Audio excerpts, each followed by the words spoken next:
नमस्ते, मी मयूर पाटील आणि आज आपण ह्या व्हिडिओमध्ये बघणार आहे की MPSCच्या नवीन पॅटर्नला इकॉनॉमी म्हणजेच अर्थव्यवस्था हा विषय कसा लागू होता। हे बघताना थोडासा आता मागच्या सगळ्या परीक्षांचा आढावा घेऊयात की आत्तापर्यंत आपला जो पॅटर्न आहे मेन्सचा, ओके, तो प्रामुख्यानं हा ऑब्जेक्टिव्ह फॉर्मॅट होता, म्हणजेच MCQ फॉर्मॅट, की मेन्समध्ये सुद्धा एक प्रश्न असायचा आणि तुम्हाला 4 ऑप्शन्स दिले जायचे। पण आता 2025 पासून तो फॉर्मॅट बदलणार आहे आणि सब्जेक्टिव्ह फॉर्मॅट म्हणजे काय की ज्याला उत्तरं लिहावी लागणार आहे, त्याला मराठीमध्ये वर्णनात्मक परीक्षा असं म्हणतोय आपण। ह्याच्यामध्ये मग एक 10 मार्काचा प्रश्न, ज्याच्यामध्ये सर्वसाधारण तुम्हाला त्या 10 मार्काच्या प्रश्नाचं उत्तर 150 शब्दांमध्ये द्यायचं आहे आणि एखादा प्रश्न जो 15 मार्काचा आहे त्याचं उत्तर तुम्हाला 250 शब्दांमध्ये द्यायचं। खरं तर आता कितीही म्हणलं तरी अशी परीक्षा MPSCची 2012च्या पूर्वी होती। आता अशी परीक्षा UPSC कंडक्ट करते, म्हणजे याचा अर्थ की या क्षणाला जर मेन्सचा अभ्यास करायचा असेल आपल्याला तर आपण कुठल्या तरी एका एक्झामचा आधार घेतला पाहिजे किंवा त्या पॅटर्नचा आधार घेतला पाहिजे। तर मला पर्सनली असं वाटतं की आत्ता आपल्याला आधार घ्यावा लागणार आहे ती 2012च्या पूर्वीची MPSCची एक्झामचा नाही तर आत्ताच्या UPSCच्या एक्झामचा। याचा अजून एक रिझन आहे की MPSCच्या ह्या नवीन पॅटर्नच्या जो सिलेबस आहे तो सेम UPSCच्या सिलेबस सारखाच आहे। त्यात एका शब्दाचाही फरक इकडे तिकडे नाही आहे, फक्त एक शब्द अनेक ठिकाणी ॲड केलेला आहे, तो म्हणजे महाराष्ट्राच्या विशेष संदर्भात। पहिल्यांदा आपण हे व्हिडिओ बघताना फक्त सिलेबसचे पॉईंट्स मी सांगेन, ओके, आणि ते पाहिल्यानंतर आपण फोकस करायचं आहे की मग जुना अभ्यास आणि नवीन अभ्यास याच्यामध्ये काय फरक पडणार आहे। पहिल्यांदा आपण ह्या नवीन पॅटर्नचा सिलेबसचा आढावा घेऊयात की ह्या सिलेबसमध्ये GS3 मध्ये इकॉनॉमी हा विषय येतोय। खरं तर पर्सनली माझं असं मत आहे की इकॉनॉमी आणि ॲग्रॉनॉमी हे दोन्ही वेगवेगळे विषय मानावे मेन्ससाठी तरी। तर फक्त इकॉनॉमिक्सचा जर आपण विचार केला तर इकॉनॉमिक्सचे 6 मुद्दे आहेत। त्यातला पहिला मुद्दा आहे भारतीय अर्थव्यवस्था आणि नियोजन। या मुद्द्यामध्ये आपण ज्याला म्हणतोय की नियोजन हा मुद्दा पण पाहायचा आहे। त्यात अजून एक सब पॉईंट आहे संसाधनांचे एकत्रीकरण, म्हणजे याचा अर्थ आहे की वेगवेगळ्या प्रकारची संसाधनं आहेत ना आपल्याकडे, ह्युमन रिसोर्स आहे, मानवी संसाधन आहे, नैसर्गिक संसाधन आहे, तर त्याचा वापर अर्थव्यवस्थेसाठी कसा करावा या संदर्भातील तो मुद्दा आहे। वाढ व विकास म्हणजे ग्रोथ अँड डेव्हलपमेंट, हे एका शब्दात आत्ता सांगायचं झालं तर ह्या पहिल्या मुद्द्यामधील वाढ व विकास हा जो मुद्दा आहे काय रिफ्लेक्ट करतो, तर वाढ म्हणजे संख्यात्मक वाढ, क्वांटिटेटिव्ह वाढ, ज्याला आपण GDP ग्रोथ रेट ह्याला आपण वाढ म्हणू शकतोय, आणि विकास म्हणजे डेव्हलपमेंट म्हणजे क्वालिटेटिव्ह डेव्हलपमेंट, म्हणजे लोकांच्या हातातला फक्त पैसा नाही वाढवायचा आहे, म्हणजे ओव्हरऑल फक्त इकॉनॉमीची ग्रोथ वाढवायची नाही आहे, तर लोकांच्या आयुष्यावर परिणाम करणारे घटकांमध्ये बदल घडवायचा आहे, जसं की हेल्थ, एज्युकेशन, ह्युमन रिसोर्स, ह्याला आपण म्हणतोय डेव्हलपमेंट। आणि त्याच सब टॉपिकमधला म्हणजे भारतीय अर्थव्यवस्था या टॉपिकमधलाच सब टॉपिक शेवटचा आहे तो म्हणजे रोजगाराशी संबंधित समस्या। याच्यामध्ये आपण वेगवेगळ्या रोजगार मिळवण्याच्या सुविधा कोणत्या आहेत, बेरोजगार म्हणजे काय, बेरोजगारीची कारणं काय आहेत, हे सगळे मुद्दे बघायचे आहेत। तर हा झाला पहिला टॉपिक मेन्सचा। मी बघा बोलता बोलता तुम्ही कन्फ्यूज न होता हे ऐका की पहिला टॉपिक मी तसा कन्वर्ट केला किती टॉपिक्समध्ये। पहिला टॉपिक मी नियोजन सांगितला, दुसरा टॉपिक सांगितला मी संसाधनांचे एकत्रीकरण, वेगवेगळी संसाधनांचा उपयोग कसा अर्थव्यवस्थेसाठी हे बघायचं आहे, तिसरा टॉपिक मी सांगितला वाढ व विकास, ग्रोथ अँड डेव्हलपमेंट, आणि चौथा टॉपिक मी सांगतोय रोजगार। हा झाला मेन्सच्या सिलेबसमधला पहिला टॉपिक इकॉनॉमीचा। दुसरा टॉपिक आहे तो एक सिंपल आहे, सर्वसमावेशक वाढ, इन्क्लुझिव्ह ग्रोथ, आणि त्यातून उद्भवणारे मुद्दे म्हणजे इश्यूज अरायझिंग फ्रॉम इट। सर्वसमावेशक वाढ म्हणजे काय की वाढ फक्त एका समूहाची, एका घटकाची, फक्त काही कॅपिटलिस्ट लोकांची झाली नाही पाहिजे, तर सर्वांपर्यंत ती वाढ पोहोचली पाहिजे, सर्वांची वाढ झाली पाहिजे, ह्याला आपण म्हणतोय सर्वसमावेशक वाढ। तर मुलांना ह्यातला सिंपल बघा प्रश्न कसा येऊ शकतोय, जो ॲक्च्युली UPSC मध्ये आला होता की बाजार अर्थव्यवस्थेमध्ये सर्वसमावेशक वाढ होऊ शकते का। ओके, आणि ती घडवून आणण्यासाठी खालीलपैकी म्हणजे कोणकोणते उपाय करायला हवेत. सिंपल प्रश्न आहे. जर तुम्हाला सिलेबस कळत असेल तर तुम्हाला त्याच्यावरनं येणारे प्रश्न पण प्रेडिक्ट करता येतात. तर हा दुसरा पॉईंट होता सिलेबस. सर्वसमावेशक वाढ, सर्वांची एकत्रित होणारी वाढ, की फक्त एका घटकाची नाही, याला आपण म्हणतोय सर्वसमावेशक वाढ, इन्क्लुझिव्ह ग्रोथ. तिसरा टॉपिक आहे सिलेबसचा बजेटिंग, सरकारी अंदाजपत्रक. म्हणजे काय, तर बजेटशी संदर्भात सगळे मुद्दे. तर पब्लिक फायनान्स, सार्वजनिक वित्त याचा अभ्यास कोणी केलेला असेल तर बजेट कसं तयार होत आहे, त्याचे कुठले टॉपिक आहेत, रेव्हेन्यू म्हणजे काय, कॅपिटल म्हणजे काय, फायनान्स कमिशनचा रोल काय आहे, वेगवेगळे टाईप्स ऑफ बजेटिंग काय काय आहेत, हे सगळं या टॉपिकमध्ये अभ्यासायचं आहे आपल्याला. तर हा तिसरा टॉपिक होता. म्हणजे थोडक्यात सरकार जे करतंय सगळं अर्थव्यवस्थेसाठी त्याला आपण या बजेट ह्या टॉपिकमध्ये बघायचं आहे. हा होता तिसरा टॉपिक. चौथा टॉपिक आहे उदारीकरणाचा अर्थव्यवस्थेवरील परिणाम, आणि त्याच पॉईंटमध्ये दुसरा पॉईंट आहे औद्योगिक धोरणं. हे औद्योगिक धोरणे म्हणजे काय, तर उदारीकरण म्हणजे लिबरलायझेशन. लिबरलायझेशन म्हणजे काय, तर आपल्याला अर्थव्यवस्था आहे ती फक्त सरकारने न चालवता तर आपला प्रायव्हेट म्हणजेच की ज्याला आपण म्हणतो की खाजगी लोकांना पण त्यातला खाजगी लोकांचा पण सहभाग सरकारनं जे वेगवेगळे पॉलिसी करते त्याला आपण म्हणतोय उदारीकरण, उदारीकरणाची धोरणं. तर मग त्या उदारीकरणाचा अर्थव्यवस्थेवर होणारा परिणाम काय आहे, आणि त्याच मुद्द्यामध्ये दुसरं आहे की औद्योगिक धोरणं म्हणजे इंडस्ट्रियल पॉलिसीज के त्याचा कसा परिणाम अर्थव्यवस्थेवर होतोय. असे दोन मुद्दे एकत्रित आहेत.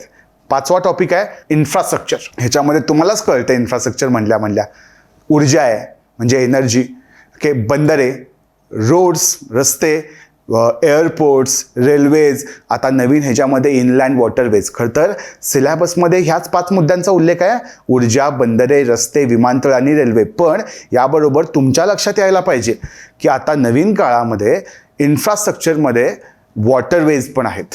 ओके, आणि महत्त्वाचं म्हणजे डिजिटल इन्फ्रास्ट्रक्चर ज्याला म्हणतोय आपण, डिजिटल पायाभूत सुविधा, तेही एवढंच महत्त्वाचं आहे. तुम्हालाही कल्पना आहे की आता इंटरनेट ही काळाची गरज आहे आणि आता ते पायाभूत सुविधांचा सुद्धा भाग आहे. तर हा होता 5वा टॉपिक, पायाभूत सुविधा. आणि 6वा टॉपिक आहे गुंतवणूक मॉडेल, म्हणजे ज्याला आपण म्हणतो इन्व्हेस्टमेंट मॉडेल. एक उदाहरण देतो फक्त मी तुम्हाला, की आधी कसं सरकार सगळं करायचं ना, आपल्या सोशलिस्ट इकॉनॉमी होती आपली, आणि सरकार बहुतांशी गुंतवणूक इन्व्हेस्टमेंट करायचं. आता मात्र दोघं एकत्रित इन्व्हेस्टमेंट करतात, म्हणजे त्यामध्ये गव्हर्नमेंटचा पण हात असतो आणि काही प्रायव्हेट इन्व्हेस्टर्स पण करतात. यातलं एक मॉडेल त्याला आपण म्हणतोय PPP model, public private partnership. आणि त्यातला एक आहे म्हणजे bolt, okay, build operate lease and transfer. म्हणजे अनेक टोल्स आहेत बघा, त्याच्यामध्ये एक मॉडेल यूज केलं जाते BOLT, build operate lease and transfer. Okay, म्हणजे काय, बांधा, वापरा, ओके, भाड्याने द्या व हस्तांतरित करा.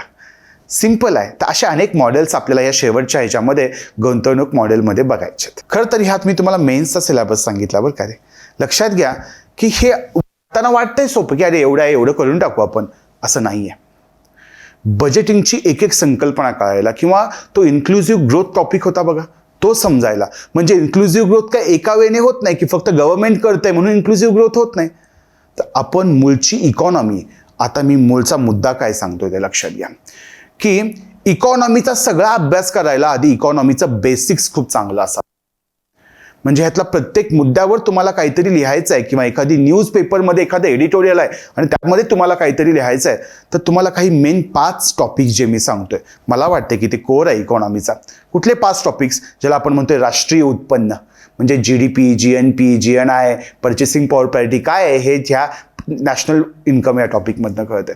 दुसरा टॉपिक आहे इन्फ्लेशन, चलनवाढ, म्हणजे महागाई, महागाईची कारणं काय आहेत, मग त्याचे परिणाम काय आहेत, मग ते रोखण्याचे उपाय काय आहेत, महागाई असावी ती कोणत्या रेंजमध्ये असावी, हे या टॉपिकमधनं आपल्याला जाणून घ्यायचं आहे. तिसरा टॉपिक आहे monetary policy and RBI. RBI म्हणलं की मॉनिटरी पॉलिसी येते, मौद्रिक धोरण मराठीमध्ये म्हणतो आपण त्याला. तुम्ही कधीतरी शब्द ऐकला असेल बघा, रेपो रेट. ओके, तर RBI रेपो रेटद्वारे किंवा इतर पॉलिसीजद्वारे कशी इकॉनॉमी कंट्रोल करते, ओके, हे आपण पाहायचं आहे या मॉनिटरी पॉलिसी या मुद्द्यामध्ये. आणि चौथा आहे तो म्हणजे बजेटिंग, ज्याला आपण पब्लिक फायनान्स, सार्वजनिक वित्त म्हणतोय. आणि 5वा माझ्या मते जो कोर ऑफ द इकॉनॉमी म्हणेन तो आहे बॅलन्स ऑफ पेमेंट, आंतरराष्ट्रीय व्यवहार व व्यापार तोल. म्हणजे करंट अकाउंट डेफिसिट काय, इम्पोर्ट किती आहे, एक्सपोर्ट किती आहे. हे 5 मुद्दे व्यवस्थित कळल्याशिवाय इकॉनॉमीचे हे सगळे मुद्दे कळत नाहीत. म्हणजे थोडक्यात काय की असे जेवढे टॉपिक दिसत आहेत ते समजायला तुम्हाला आधी बेस तयार करावा लागणार आहे. तो बेस झाला की हे सगळे टॉपिक व्यवस्थित होतात. खरं तर आता मी सांगतोय की मेन्स आणि प्री यामधला फरक काय. पहिली गोष्ट की पुस्तकं बदलू का, आधीची पुस्तकं असतील तर ती काढून टाकू का, वेगळीच पुस्तकं येतील का. वेगळी पुस्तकं नक्कीच येतील.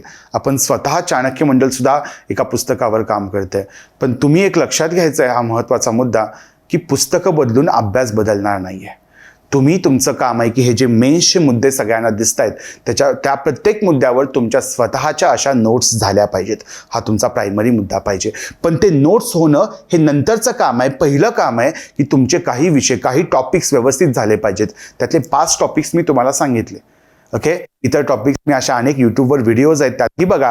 पण सहज मी मेन्शन करतो की कुठले टॉपिक अजून व्यवस्थित केले पाहिजेत तुम्ही, आणि जे प्रामुख्यानं प्रिलिम्स आणि मेन्ससाठी सुद्धा महत्त्वाचे आहेत. त्यातला पहिला टॉपिक ऑलरेडी आपण बघितला आहे, नियोजन. ओके, दुसरा टॉपिक पॉवर्टी म्हणजेच गरिबी, अनएम्प्लॉयमेंट म्हणजे बेरोजगारी. ओके, LPG रिफॉर्म्स ऑलरेडी बघितले आपण. उदारीकरण, खाजगीकरण आणि जागतिकीकरण हा टॉपिक LPG.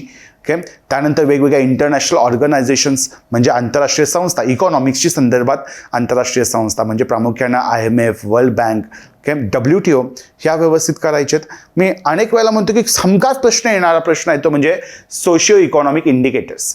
हे वेगवेगळे इंडेक्सेस असतात बघा, त्यांचा अभ्यास खूप चांगला पाहिजे तुमचा. ओके, इंडस्ट्री इन्फ्रास्ट्रक्चर तर ऑलरेडी ह्यातच आहे तर करायचंच आहे व्यवस्थित. तर ह्या सगळे असे मी नेहमी सांगताना एक 15 टॉपिक व्यवस्थित सांगतो. या 15 टॉपिक जे पुस्तकांमध्ये त्याप्रमाणे करावेत असं माझं पर्सनली मत आहे.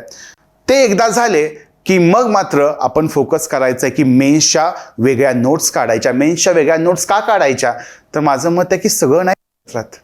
शेवटी जाताना म्हणजे समजा GSTच्या पेपरला चाललाय, आदली रात्र आहे, तर त्या दिवशी तुम्हाला वाचायला काहीतरी पाहिजे. हे डोक्यात सारखं फिरलं पाहिजे की सगळ्या मेन्सच्या टॉपिक्सच्या करंट इव्हेंट्स रिलेटेड मुद्दे, म्हणजे एखादी नवीन पॉलिसी इन्फ्रास्ट्रक्चरची निघाली मधल्या काळामध्ये, तुम्हाला माहिती आहे की गतिशक्ती, त्यानंतर ज्याला आपण म्हणतो लॉजिस्टिक पॉलिसी, अशा अनेक निघाले, तर त्याबद्दलच्या नोट्स तुमच्या पाहिजेत नोट्समध्ये, मेन्सच्या नोट्समध्ये. आणि त्याच वेळेला काही प्रिलिम्सचे टॉपिक्स.